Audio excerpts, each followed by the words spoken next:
Assalamualaikum warahmatullahi wabarakatuh. Kali ini akan dibahas terkait materi yang ke-6, yaitu terkait metode analisis. Jadi di awal kemarin materi yang kelima sudah saya jelaskan ada beberapa metode analisis. Nah, yang akan dibahas pada semester ini adalah metode analisis deskriptif dan inferensia. Untuk inferensia ada banyak sekali contoh metode analisis, tetapi yang akan dibahas pada semester ini dan khususnya untuk D3 yang akan dibahas yaitu terkait analisis regresi. Analisis regresi nanti di materi yang terakhir ya. Jadi setelah kita bahas statistika deskriptif, nanti setelah itu baru kita akan bahas analisis regresi. Regresi itu merupakan salah satu statistika inferensia. Jadi ada banyak sekali statistika inferensia, tetapi yang akan dibahas hanya regresi saja.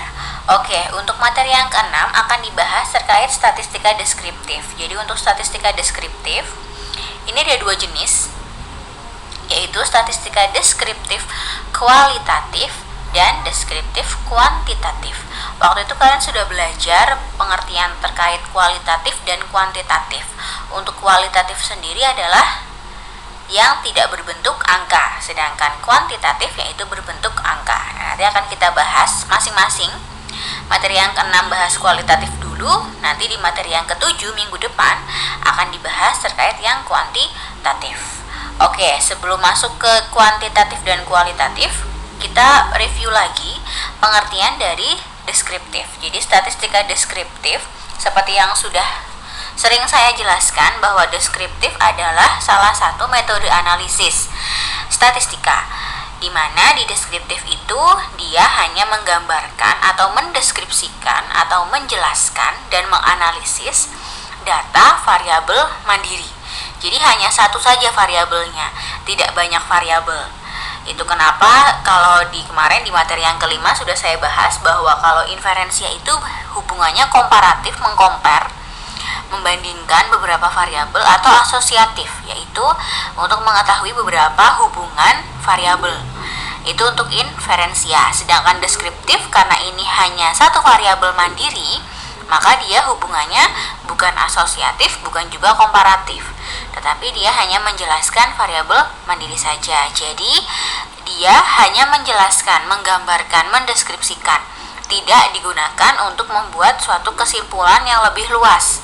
Jadi tidak menguji teori, ciri-cirinya tidak ada hipotesis. Jadi untuk deskriptif ini sederhana. Itu kenapa biasanya penelitian deskriptif itu adalah penelitian awal.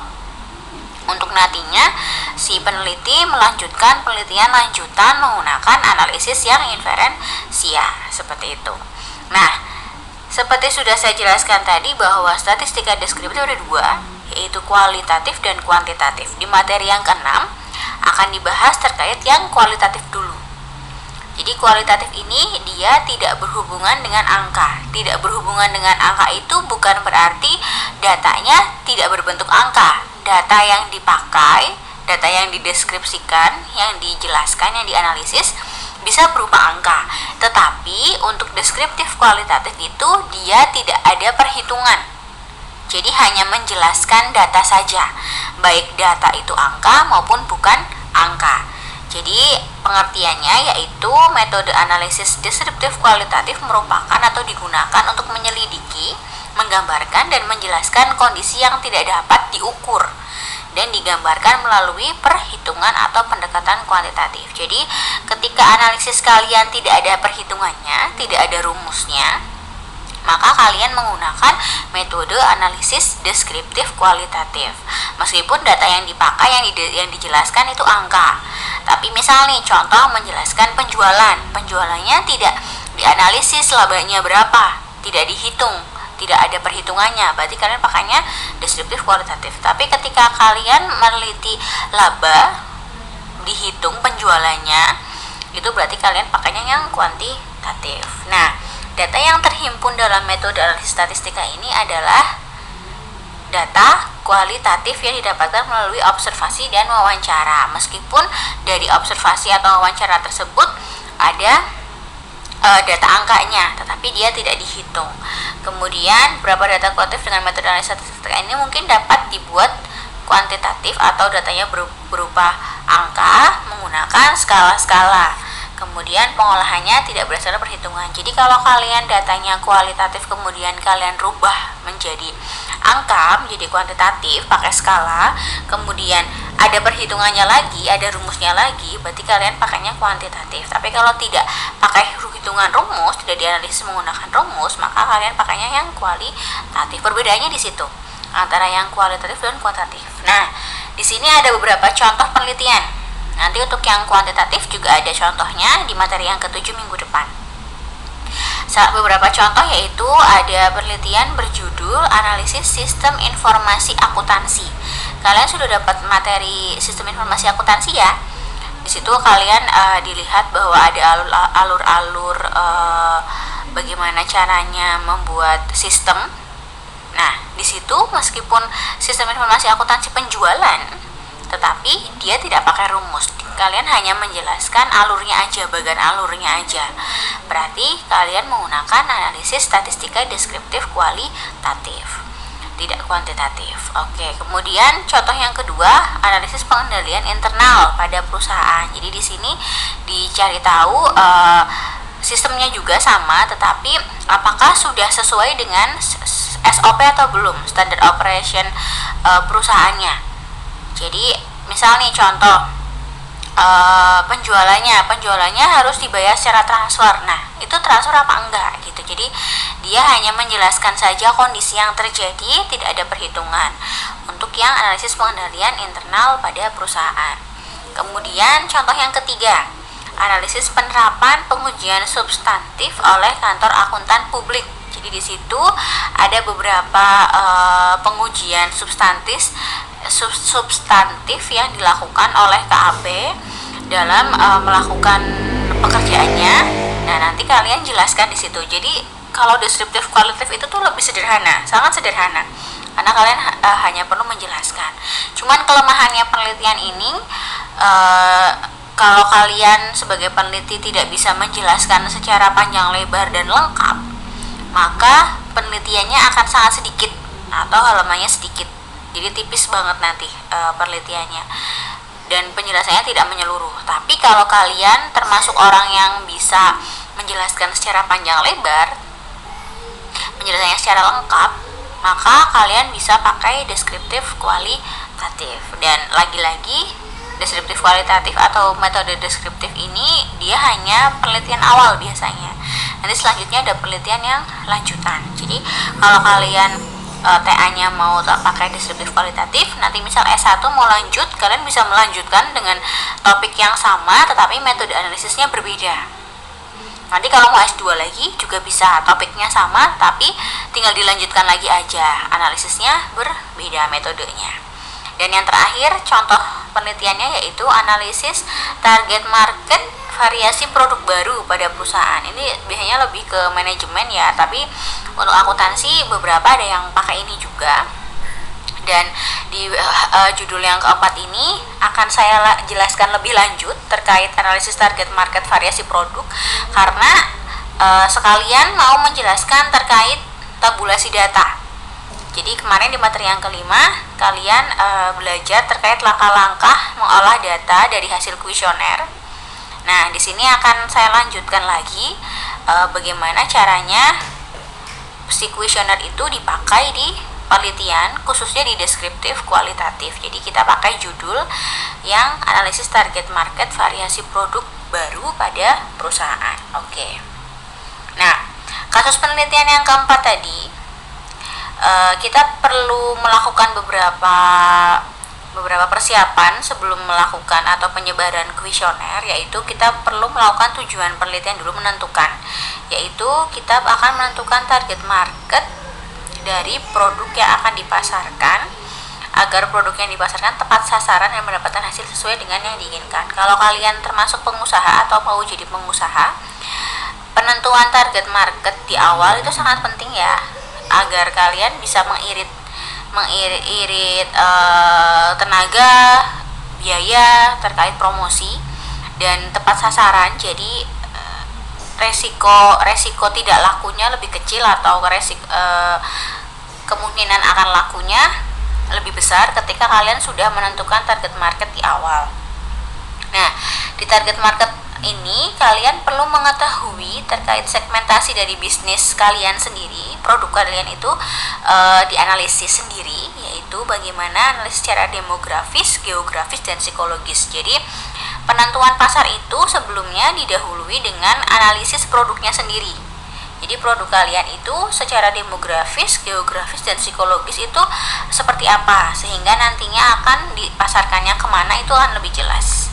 Nah, fungsi dari segmentasi bisnis nantinya bisa disesuaikan dengan produk yang dipasarkan, sehingga kegiatan pemasaran produk lebih terarah ke kelompok konsumen tertentu, dapat memudahkan proses promosi agar tepat sasaran, dan dapat menentukan harga yang tepat serta memudahkan pendistribusian produk. Jadi penentuan harga juga misalnya gini, kalian pernah nggak ngerasa bahwa sama-sama donat, tapi kalau donat yang A, misal katakanlah donat yang dijual di warung sama donat yang dijual di mall itu harganya bisa beda, padahal sama-sama donat dan rasanya biasanya nggak jauh berbeda.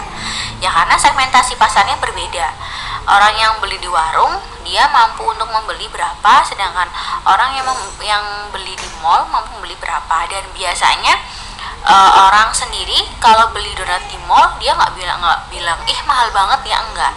Tapi kalau di warung mahal aja sedikit meskipun rasanya enak gitu, pasti ih kok mahal banget sih gitu, karena dia belinya di warung seperti itu. Jadi penentuan harga juga ditentukan dengan segmentasi pasarnya. Jadi kalau kita nggak perlu khawatir sebagai pengusaha untuk menjual barangnya mahal, nggak perlu khawatir. Jadi kalau mau jual mahal ya nggak apa-apa selama segmentasi pasarnya tepat. Jadi kan nggak mungkin kalian jual ke anak SMA harganya bisa sama dengan jual ke pejabat-pejabat, kan enggak gitu. Jadi kalau jual ke pejabat justru malahan mereka merasa ih kok murah banget, jangan-jangan produknya jelek nih gitu. Tapi kalau di SMA pasti nggak apa-apa murah, nggak apa-apa produknya kualitasnya nggak bagus, yang penting murah kayak gitu.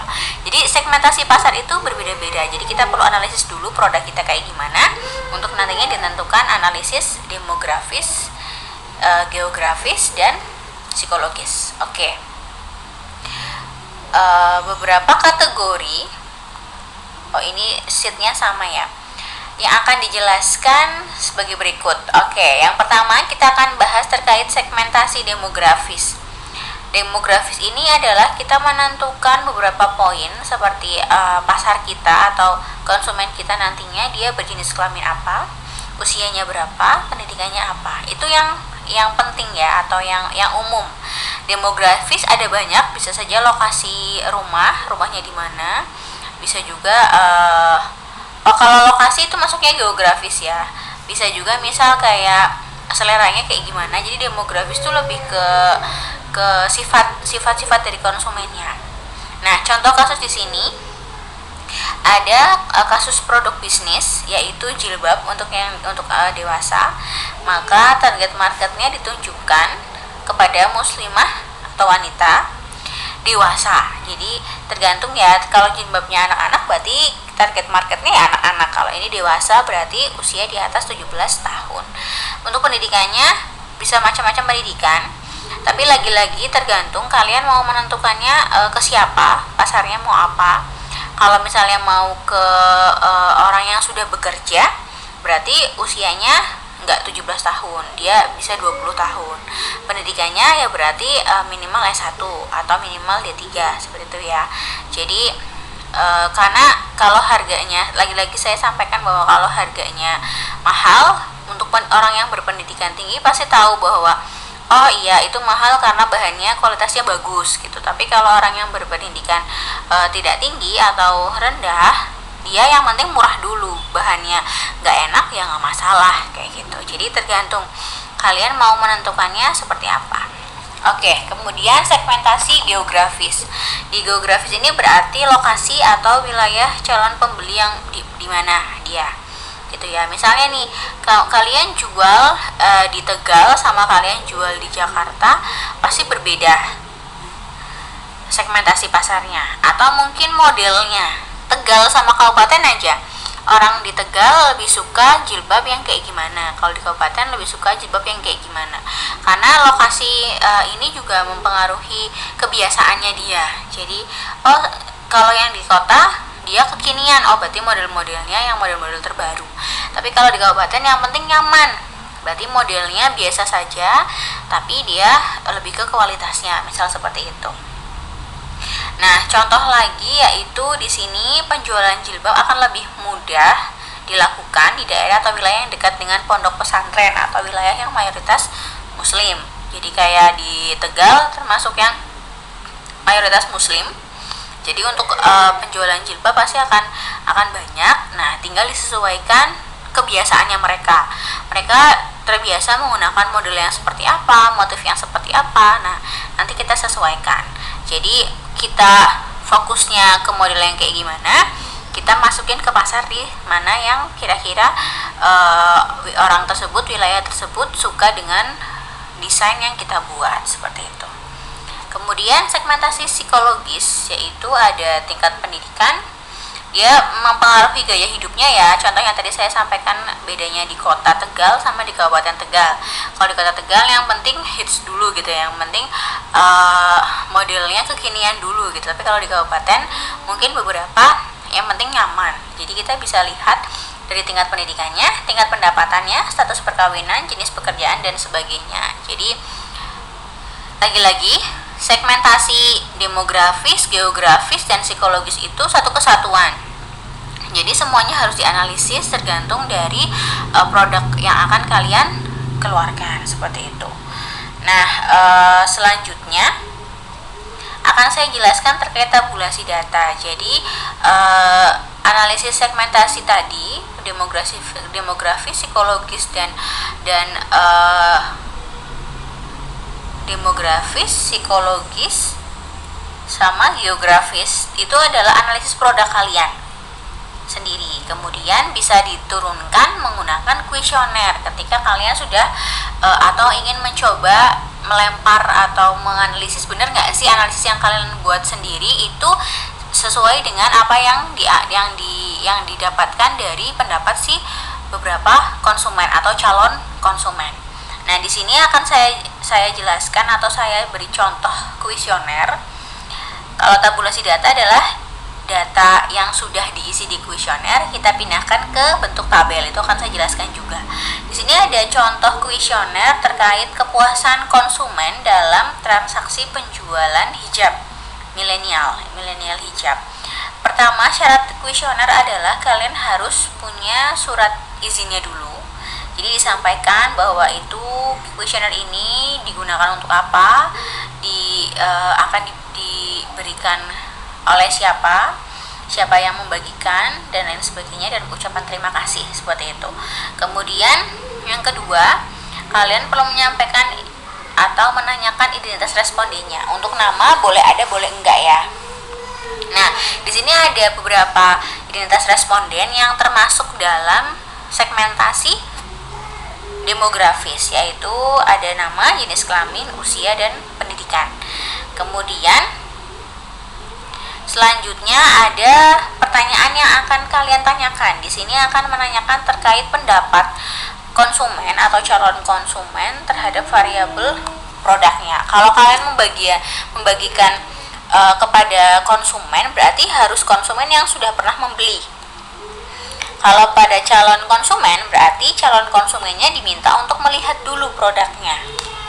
Jadi produknya dikasihkan dulu, bisa diberikan atau dipinjamkan. Kemudian si konsumen tersebut atau calon konsumen tersebut baru menilai, seperti itu. Jadi kenapa nama boleh diisi, boleh tidak? Karena mungkin ada beberapa konsumen yang tidak ingin diketahui identitasnya. Jadi namanya bisa disamarkan, bisa juga tidak diisi. Nah, ada beberapa pertanyaan di sini terkait kualitas produknya, yaitu yang pertama, produk yang ditawarkan sesuai dengan tren masa kini atau tidak, gitu ya. Nah, di sini penentuannya atau pengisiannya harus kalian jelaskan juga. Ada petunjuk pengisian. Jadi setiap kuesioner harus ada petunjuk pengisiannya. Ada 5 pertanyaan di situ.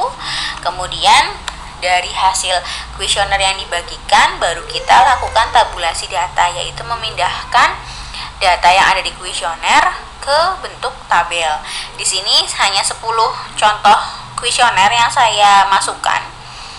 di tabulasi data ini, yaitu kalian bisa lihat di situ ada data pelanggan milenial hijab, berarti berdasarkan ini identitas responden.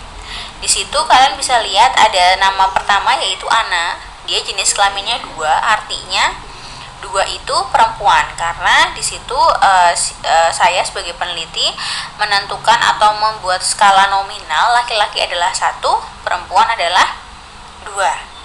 Kemudian usia kurang dari 20 tahun itu 1, 21 sampai 30 tahun itu 2, 31 sampai dengan 40 tahun itu 3, lebih dari 40 tahun itu 4. Berarti 1, 2, 3, 4 untuk usia. Pendidikan SD itu 1, SMP itu 2, SMA atau SMK itu 3, D3, S1 atau S2 itu 4. Jadi kalau di tabulasi data kan bisa lihat di sini yang namanya Ana, dia jenis kelaminnya perempuan. Usianya 2 artinya usianya 21 sampai dengan 30 tahun. Kemudian pendidikannya 4 itu artinya dia D3 atau S1 atau S2. Itu untuk Ana. Contoh lain misal Budi nomor 9. Budi itu jenis kelaminnya 1, berarti laki-laki, usianya 2 yaitu 21 sampai 30 tahun, dan pendidikannya 4 artinya dia D3, S1 atau S2. Seperti itu. Jadi ini ada 10 tabulasi data, itu 10 responden yang ditabulasi data seperti ini. Kemudian tabel yang kedua yaitu pendapat konsumen mengenai produk terbaru milenial hijab. Ada sebenarnya harusnya 5 ya, 5 pertanyaan di situ. Nah, ini yang sudah di ini model, berarti mereka menganggap model itu 4 itu artinya setuju, berarti modelnya bagus. Variasi warnanya 5,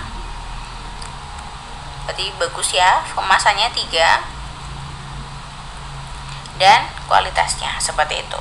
Jadi ini untuk tabulasi data berarti memang seharusnya disesuaikan dengan pernyataannya ya. Jadi produknya tawarkan sesuai tren atau tidak? Oh, sangat setuju. Berarti yang kelima, pasminanya nyaman atau mudah digunakan atau tidak? Misalnya dijawab N, berarti netral. Tersedia beragam warna yang lengkap atau tidak? Oh, setuju, berarti poinnya 4. Produk yang dijual kualitas bahannya baik atau tidak? Oh, tidak setuju, dia menganggap tidak bagus. Informasi mengenai produk yang diiklankan di media sosial cukup akurat dan lengkap? Oh, dia tidak setuju karena ternyata tidak punya media sosial, misal seperti itu. Jadi tabulasi data adalah pemindahan data dari kuesioner ke tabel yang sudah dalam bentuk seperti ini atau dirubah menjadi dalam bentuk kuantitatif. Nah, dari data ini baru kita olah. Kita olahnya gimana? Oh, berarti secara keseluruhan menganggapnya seperti apa? Ini kan nanti bisa dirata-rata. Misal Ana modelnya 4, Vika 2, Danang 3, Makmur 1, Diah 2, Panji 1, Emma 2, Rani 4, Budi 4, Papi 3. Kita jumlahkan, kita bagi 10 rata-rata, maka akan ketemu nilainya 4, 3, 2, atau 1, atau 5 mungkin. Nah, nanti dari situ baru kita analisis, oh ternyata dia secara garis besar dia tidak suka, dia setuju atau tidak setuju, seperti itu. Atau bisa juga dari hasil itu kita lihat di diagram, jadi dipresentasikan. Yang 4 yang menjawab 4 ada berapa orang, yang menjawab 2 ada berapa orang, yang menjawab 3 ada berapa orang, 1 ada berapa orang. Nah, nanti prakteknya di semester 3 ya, kita akan belajar prakteknya. Kalian buat kuesioner, kalian sebarkan, kemudian kalian buat tabulasi data dan kalian jelaskan pakai penyajian data, bisa tabel, bisa grafik, bisa diagram. Nanti di semester 3 ya. Semoga bisa offline, jadi nanti penjelasannya lebih lengkap lagi dan kalian bisa langsung praktek menggunakan komputer di lab komputer di gedung B. Oke, sekian penjelasan dari saya terkait materi yang ke-6. Minggu depan akan saya jelaskan materi yang ke-7 yaitu deskriptif kuantitatif. Kemudian setelah itu akan saya adakan kuisnya untuk 2 materi 6 dan materi 7 minggu depan. Untuk minggu ini akan saya sediakan waktu untuk kalian yang kuis kemarin, materi yang ke-5 masih kurang nilainya 60, akan saya adakan remedi untuk minggu ini. Seperti itu. Jadi minggu depan kuisnya materi 6 dan materi 7, minggu ini saya adakan remedi atau susulan untuk kuis materi yang kelima. Oke, terima kasih atas perhatiannya. Selamat menyimak video materi yang keenam. Jangan lupa kalau ada pertanyaan bisa ditanyakan di Q&A. Saya akhiri, wassalamualaikum warahmatullahi wabarakatuh.